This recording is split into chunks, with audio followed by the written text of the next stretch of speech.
Dalam beberapa tahun terakhir, dunia kita menghadapi ujian besar. 3 krisis yang datang hampir bersamaan: krisis kesehatan, krisis ekonomi, dan krisis iklim. 3 hal yang saling berkaitan dan bersama-sama mengubah cara manusia hidup di bumi.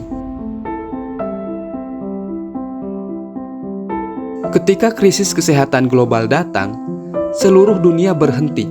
Rumah-rumah sakit penuh, ekonomi lumpuh, dan jutaan nyawa melayang. Tapi lebih dari itu, kita belajar betapa rapuhnya sistem kesehatan dunia dan betapa pentingnya kerjasama antar negara untuk bertahan. Kita juga belajar menghargai hal-hal kecil, udara yang segar, pelukan keluarga, dan waktu yang dulu terasa biasa saja. Namun setelah badai kesehatan itu perlahan reda, krisis ekonomi menyusul.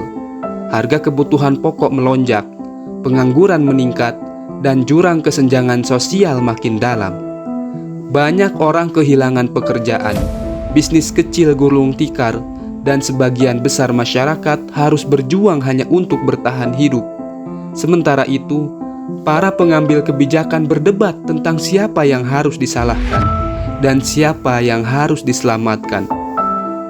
Di tengah semua itu, krisis iklim terus membayangi. Bumi memanas, es di kutub mencair, hutan terbakar, dan cuaca ekstrim menjadi hal yang biasa.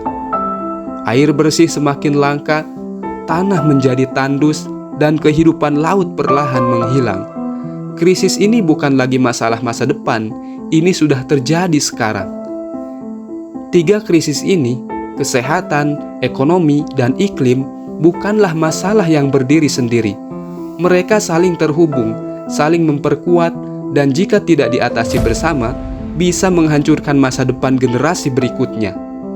Tapi, selalu ada harapan, karena di tengah kekacauan, manusia selalu menemukan cara untuk bangkit. Dari inovasi medis, teknologi, ramah lingkungan, hingga gerakan solidaritas masyarakat yang tumbuh di seluruh dunia, semua menunjukkan bahwa perubahan itu mungkin.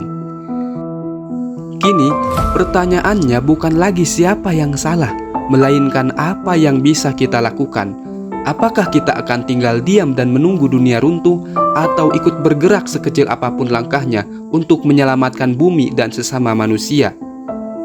Karena masa depan tidak akan berubah kalau kita tidak mulai hari ini.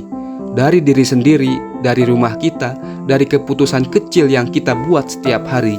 Inilah saatnya membangun kembali dunia yang lebih sehat, lebih adil, dan lebih hijau. Jika kamu percaya bahwa dunia ini masih bisa diselamatkan, dukung terus kami dengan menekan tombol subscribe agar kita bisa terus berbagi cerita dan menyuarakan harapan untuk bumi yang lebih baik. Atau jika kamu punya saran untuk topik bahasan selanjutnya, silahkan tulis di kolom komentar. Terima kasih sudah menonton video ini dari awal sampai akhir.